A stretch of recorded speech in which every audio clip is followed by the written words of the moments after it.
You analytic guys, we shot 67% of our twos. What do you have to make from the three-point line to make 67%? Come on now. What is it, 46? It's about 46%? I could tell. So, yes, we want to shoot them, but we shot 21 threes. But when you get to the rim and do the things, and especially when every team's saying you got to stop them from getting layups. And we're a downhill running team that can shoot. But if you're smart, well, everybody just shoots threes. Okay, let's do numbers because this is about being a math teacher. 67% of twos. That means you got to make 46% of your threes. How many teams in the country are shooting 46% from the three-point line? So, but let me just say this. Darius broke open the game, 3-3-3-3. If that is Trevin Brazil, well, we saw today in the last couple games. If that's who he is, we're really good because he's playing rougher. He's going and getting balls. He's finishing, makes a couple threes. I mean, and then Malik Thomas gets you buckets when you need it, bucket getter. But how about Billy Goat? This is crazy. What I love is when he's introduced, people go crazy. And it's because he's averaging 25 a game. What? No. He may be averaging 10 a game. But this building absolutely loves him because he just plays hard. He goes on to the next play. He has amnesia, but he's playing with so much energy and passion. We get it. See, body language screams. So when you have bad body language, it screams to your teammates. And now all of a sudden you have bad starts, you miss a shot, your head goes down. Can't be that guy. No one wants that teammate. This kid, what he's doing right now, he's good. And who's 6'10", can go block shots, rebound, and make threes, and is good with the ball? Again, I've had a lot of really good teams, but I've never had a team that has the low turnovers like this team. We had 19 assists and 5 turnovers. 5 turnovers. And it ain't like we're playing slow. Like we're flying. We're making plays. If it's a 70-30, 60-40 chance to be good, go make it. We're not saying it's got to be 100%. So, but it was, we're just getting better. Now, I'm going to say it what I said out there. The next 6 games, we could lose all 6. They're all going to be ridiculously hard. I knew this would be a hard game. They beat us. They were up 30. 30 down there. So, now we move on and have some really hard road games. You ready for this? Really hard home games. I'm just going to go one game. Our next game, I don't even know who is after Alabama. I know we play Alabama this week. I do not know who's next because I really don't care right now.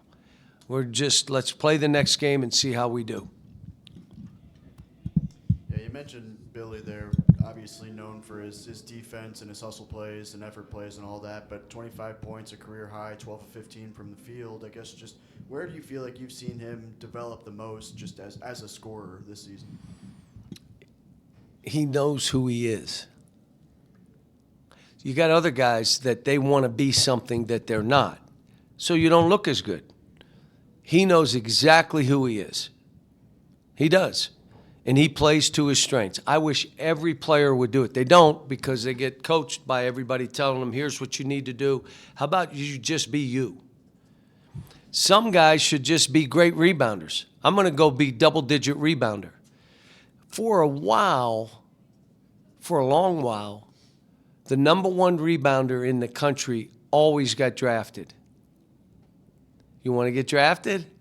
Be hard. That's hard. No, let me just shoot balls and do different. I can really pass. They're not taking you because you can pass. But if you're the leading rebounder and they know you'll go get balls, you'll get drafted. So he knows who he is. And again, he's one that if he screws up, he'll say it. Come on, Billy. My fault, coach. We got other guys, I tell her, go to your bathroom, look in the mirror, and say, I'm sorry, my fault. And no, it ain't like a stab in your eye. You can admit you're wrong. That's on me. I love coaching him because I know what I'm getting. Doesn't mean he makes every shot, every free throw. He doesn't. But you talk about the energy, I know what I'm getting from him every night he plays. You mentioned the importance of rebounding there. Malik Thomas finished with 10 rebounds. Just not his best scoring night, but for him to... Did he have 10? He had 5 at halftime. Unbelievable. But the baskets he made, we needed him to make. They were big plays because they were making a run to get it close. But yeah, just how important is it for him to, not just impact the game with the scoring, but with the rebounding and the assists as well? He and Darius are getting better and better defensively because they're taking more pride. We did a couple things. One, we backed up the defense a little bit, so the court's smaller. Second thing we did, we're not switching. You got to guard your man because they like to switch. Go, you take him, and then you're left with no one. And then all of a sudden, the energy you really need to defend with, you don't have because you're looking to switch. We're not switching. You play your own man. We'll help you a little bit, but that is your man. And if he scores 3 times in a row, I'm probably taking you out. So figure it out. And so those two are learning, and they both have great pride and they both have great confidence in themselves. So there's not a whole lot I can say to them that gets them off kilter. Like, Minus 20 points in the paint at Auburn tonight. You almost flipped that script. What was the difference in this game, in your opinion, versus the last one in terms of? Well, the first 5 minutes of the game, the only problem was the first few, we took 2 threes to start again. Stop it. Like we're shooting threes to start the game. But the start of the second half was the difference. And that's what we've been working on, the start of the game and the first 5 minutes of the half. Let's get those under well. And after that, you get up 19, 20, 21, they got to make every shot, and you got to miss every shot. So, it's how we play. They were more ready, more desperate down there. They were more physical. We were trying to avoid contact back then. We've gotten better. The two-a-days after the game last week, where we had a week to practice, and I went 3 days of two-a-days, kind of started changing our team. We call that, I try to do it, it's called Camp Cal. Here we go. We're going twice a day. And as good as Murphy's numbers were in this game, it seemed like Brazil started blocking shots, getting a little more physical on the Second half. Second half, and it seemed like Murphy he kind of slowed him down. Well, one of the things we talked about at halftime, I said, do you understand he had 18 at half? And I said, they're evaluating you and him. Who would you take? So you got to go out now and go play him. Go show who you are. And he did. Is that it?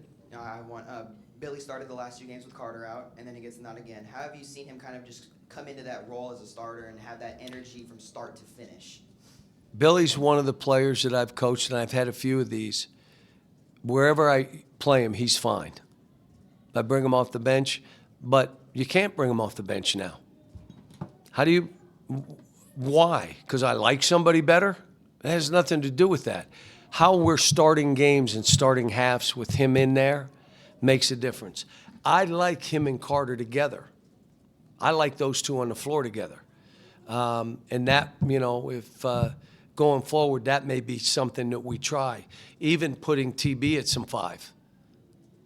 We can do it. We can move and around. But DJ and Carter are going to be fine. Carter tweaked his knee, slipped on some whatever down there. But, all right, thanks, guys.